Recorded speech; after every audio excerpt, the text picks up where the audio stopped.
Now, ladies and gentlemen, what I'm about to share with you guys is something that needed to be talked about regarding Shedeur Sanders' debut. No, not X's and O's, not about situations regarding his team not even liking him. Hang on. Let me take my glasses because off camera, I wear these. On camera, I take them off so you can see in my eyes.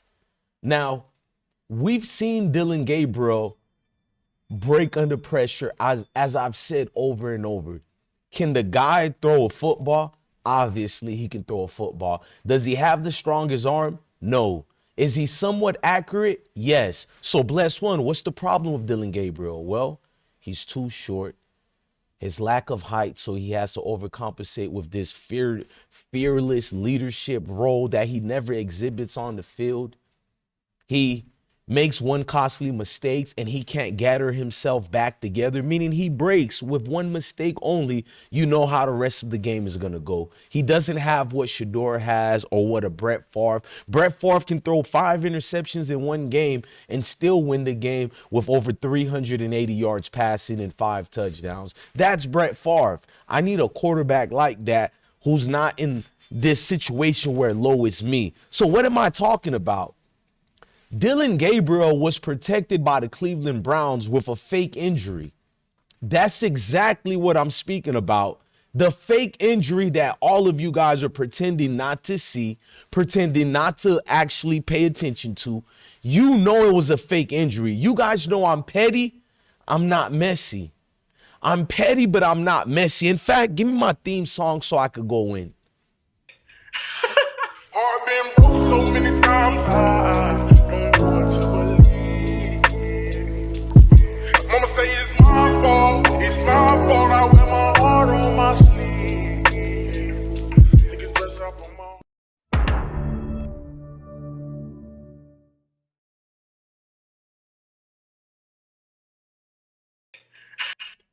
Now, to understand where I'm coming with this, I got proof. It's on my channel right now. That's why I didn't have to drop anything on this video other than talk about the things you all know already. By the time you're done with this video, you're going to be like, whether we like Bless One or not, the man got a point. Preseason. Wait a minute. Before we talk about the game this past Sunday, let's go way back in preseason. Your guy Dillon Gabriel was getting booed once again. It's not that people hated Dillon. They only bought the preseason tickets to see Shedeur Sanders. As you guys understand, Dillon Gabriel wasn't projected a 3rd round pick. He wasn't even projected a 6th round pick. He was a 7th round pick and also projected not to go to getting drafted. He was projected as an undrafted rookie free agent. So what happened? He became a 3rd round pick. The fans weren't loving it. They didn't hate him once again. You could have him as a little mascot, little leprechaun mascot around, keep him to have good spirits. Problem is, Dillon Gabriel was getting booed and they had to hide and mask the obvious agenda, the agenda to sabotage Shedeur. You're going to say I lose my mind, but you've been saying that for 4 months, and everything I've been spouting out here for 4 years have been coming into fruition. From the malpractice to the sabotage to his teammates not liking him, even that robbery situation. We did a joke about it, and then what happened? Shedeur gets robbed for real. We said everything happened to Shedeur except him getting robbed, but I said him getting robbed at the club or something. This is far worse. You paid people to go into this man's house to batter him and destroy the little confidence he does have left. Well, when you love God, you have a lot of confidence left. We don't want to negate that part. But Dillon Gabriel was protected during preseason with a fake injury. Him and Kenny Pickett. See, the Cleveland Browns knew Kenny Pickett was going to get traded because of his value. We make fun of Kenny Pickett, but other teams look at Kenny Pickett as a serviceable number 2 or a guy that can plug and play and come into the number 1 position when needed. You can damn sure trade and get value for that guy. This is why they stopped Kenny Pickett from playing during that one game and brought up some BS injury, which I showed you guys the injury, showed you the evaluation, what other doctors said about it, and yet they prolonged the injury, and a day later, what happened?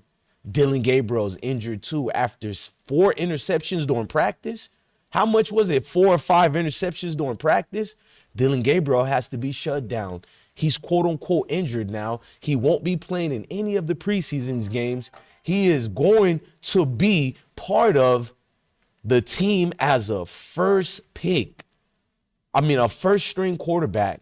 He didn't solidify himself in practice. We've seen the interceptions. We've seen the atrocious quarterback play he's displayed, even during preseason, if we're being for real. The interceptions. So what happened with an injury like that? Well, an injury like that reserves the guy enough time to fall back from society to actually see what he can give us, which is absolutely nothing. This is why when he was named the starting quarterback, remember that? All of a sudden, they reverted back like 2 days later from saying that, Kevin Stefanski, and they got out with the biggest message ever. Joe Flacco is our guy. And you sitting back like, huh? Now hold that thought with Joe Flacco being the guy and the whole fake injury the first time. Let's fast forward to this past Sunday. We've witnessed a healthy Dillon Gabriel. We've seen him take multiple hits and nothing wrong with him. The hits weren't even that bad at all. In fact, they tried to take Shedeur's head off. Let's just be real. Those football players don't like their own kind. That's who they try to take the heads off. With Dillon Gabriel, they would hit him and lay your head on my pillow, head ass.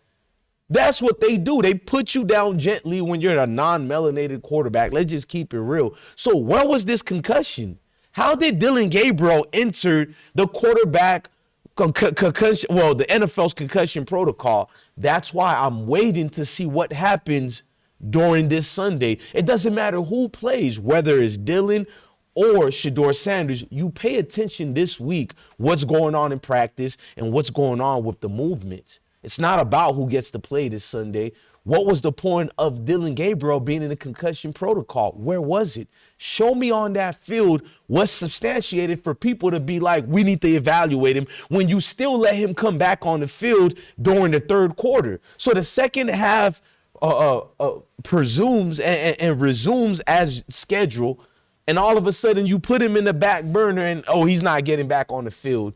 He sustained a concussion.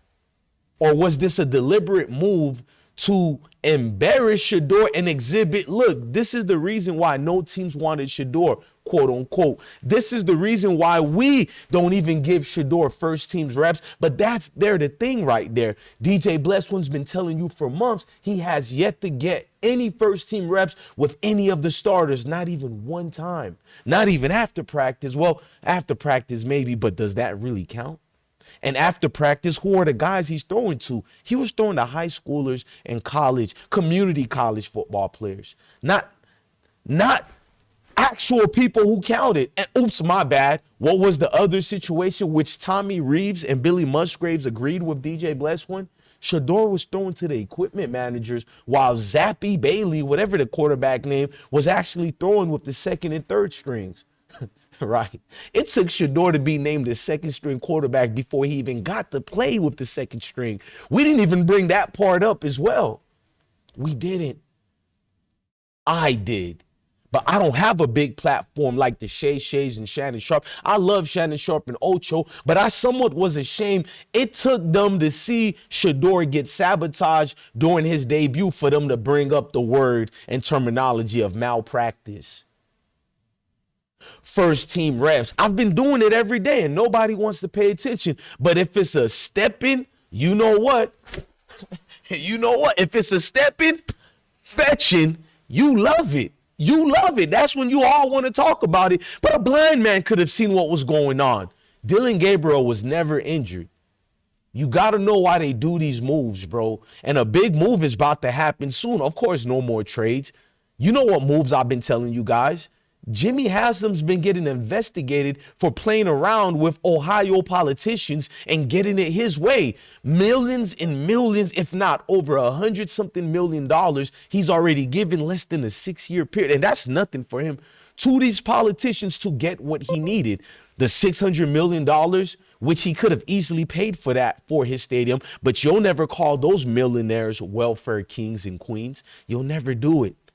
but you're going to hoop and holler at about some dude in the ghettos about, I don't want my tax dollars to go to their EBT. No, you don't want to know about the real truth, because if we stop the EBT, we're stopping your mom's and dad's money. But we know which group of you people in the segment of the community that really takes advantage of the EBT. But we're not going to get into that, because the true welfare kings and queens is the NFL.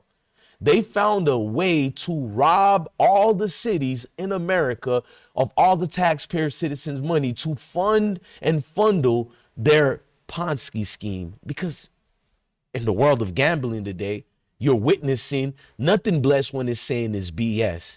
In the world of gambling today, everything is on the table. Everything is on the table.